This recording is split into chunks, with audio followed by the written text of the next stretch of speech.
இன்றைக்கி வந்து நான் ஓடிஜியில் வைக்க போகிறது இல்லைங்க, நம்ம பேனில் தான் வைக்க போகிறோம். அது எப்படி வருதுன்னு பார்க்கலாம் வாங்க, வீடியோக்குள்ளே போகலாம். இப்போ வந்து நம்ம கேக்குக்கு வந்து மைதா கொக்கோ பவுடர்லாம் ஜல்லிச்சிக்கலாங்க. நான் வந்து மைதா வந்து 150 கிராம் எடுத்துருக்கேன். ஜல்லடையில் போட்டுக்கலாம். கொக்கோ பவுடர் வந்து 50 கிராம் எடுத்திருக்கேன், அதையும் இதில் சேர்த்துக்கிறேன். பேக்கிங் சோடா வந்துட்டு 1.5 ஸ்பூனு, பேக்கிங் பவுடர் வந்து 1 ஸ்பூன் எடுத்துருக்கேங்க. இப்போ இது ரெண்டுமே நம்ம ஒன்றா ஜலிச்சிக்கலாம். இதெல்லாம் ஒன்றா போட்டு ஜலிச்சிக்கலாங்க. நான் மெஷர்மெண்ட் பண்ணது வந்து இது வந்து 1 ஸ்பூனு, இது வந்து 1/2 ஸ்பூனு, இது 2 தான் அளவு. இதை வந்து நம்ம நல்லா ஜல்லிச்சு எடுத்துக்கலாங்க.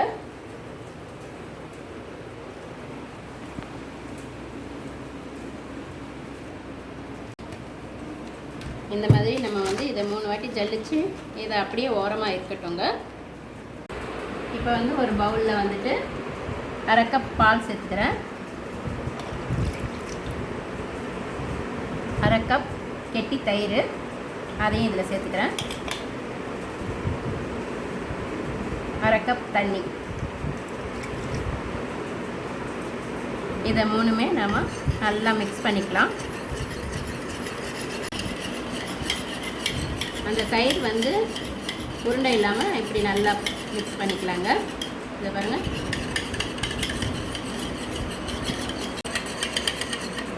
இது அப்படியே இருக்கட்டுங்க.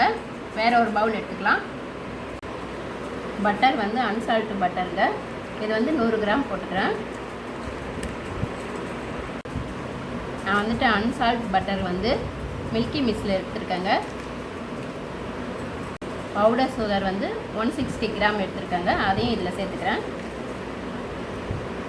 இப்போ வந்து பட்டரையும் சுகரையும் நல்லா சாஃப்ட் ஆகிற வரைக்கும் நம்ம பீட் பண்ணிக்கலாங்க.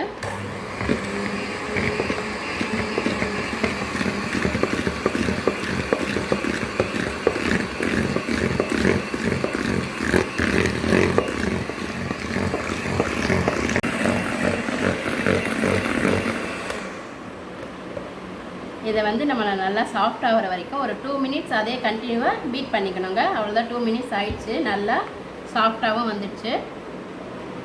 இப்போ நம்ம இந்த கலந்து வச்ச லிக்விடை இதில் சேர்த்துக்கலாங்க. இப்போ வந்து நம்ம ஜல்லிச்சு வச்சுருக்கிற மாவையும் இதை 3 வாட்டி வர்ற மாதிரி கொஞ்சம் கொஞ்சமாக இதில் சேர்த்து கலந்துக்கலாங்க. பீட் பண்ணிக்கலாம்.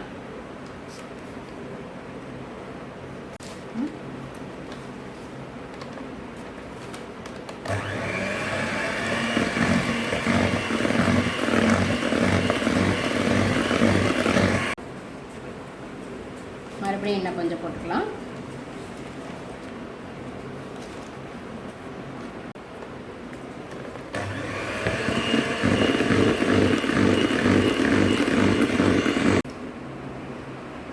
மிச்சம் இருக்கிறது இதை நம்ம போட்டுடலாங்க. நான் 3 டைம் வர மாதிரி 3ஆக பிரித்து போட்டேன்.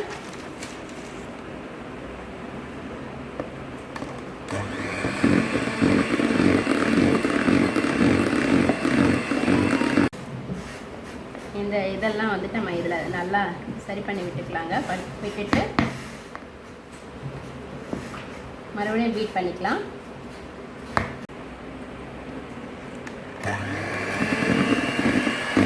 இது எல்லாமே நல்லா மிக்ஸ் ஆகிற வரைக்கும் நல்லா பீட் பண்ணி எடுத்துக்கலாங்க.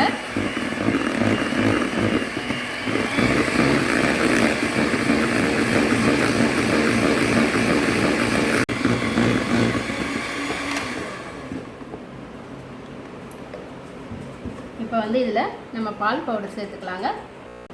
100 கிராம் பால் பவுடர் எடுத்துருக்கேங்க, அது இதில் சேர்த்து பீட் பண்ணிக்கலாம் நல்லா. இன்றைக்கி வந்து நான் கேக் வந்து பேனில் தாங்க பண்ண போகிறேன். இதில் வந்துட்டு எனக்கு ஸ்டாண்ட் இல்லைன்றதுக்காக நான் இதை போட்டு வச்சுருக்கேன். இது வந்து ஒரு 10 நிமிஷம் ஃப்ரீ ஹீட் ஆகட்டும்.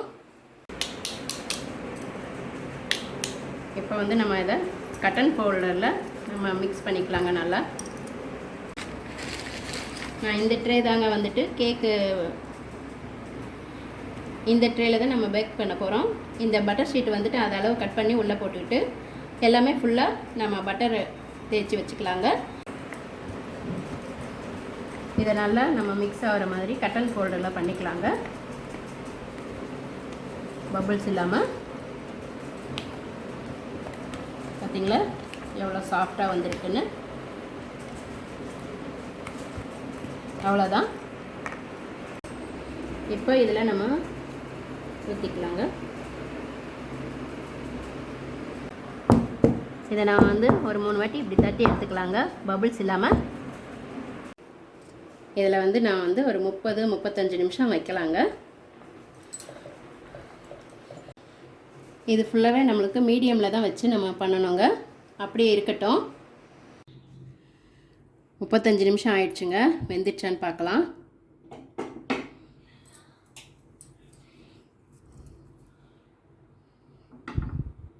இன்னும் கொஞ்சம் மாவாக இருக்குது. இன்னும் ஒரு 10-15 நிமிஷம் விடலாங்க. இப்போ எடுத்து பார்க்கலாம் மாவாக இருக்கா வெந்துடுச்சான்னு.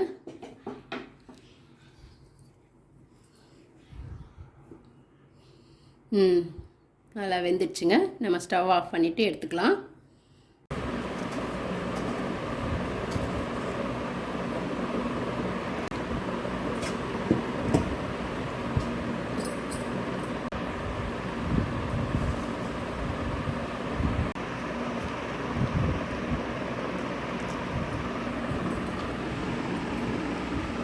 கேக்கு நல்லா சாஃப்டாக வந்திருக்கு.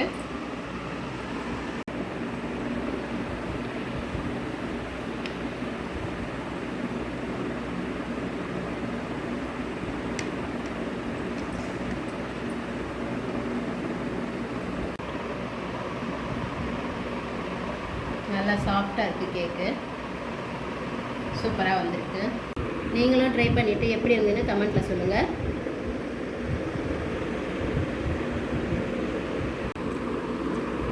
நான் கேக்குக்கு எந்தெந்த மெஷர்மெண்ட்டெல்லாம் சொன்னேன்னா அது அளவு போட்டிங்கன்னா கரெக்டாக இருக்கும். நல்லா சாஃப்டாகவும் இருக்கும். ஏன்னா கேக்கை பொறுத்தளவில் மெஷர்மெண்ட்டு தான் கரெக்டாக இருக்கணும். என்னை ஊக்குவிக்க சப்ஸ்கிரைப் பட்டனை ப்ரெஸ் பண்ணுங்கள், ஷேர் பண்ணுங்கள், லைக் பண்ணுங்கள், கமெண்ட் பண்ணுங்கள், பெல் பட்டனை கிளிக் பண்ணுங்கள். அப்போ தான் நான் போடுற வீடியோலாம் உங்களுக்கு உடனே வரும். அடுத்த வீடியோவில் வேறு ஒரு டிஷ்ஷோட சந்திக்கிறேன். நன்றி, வணக்கம்.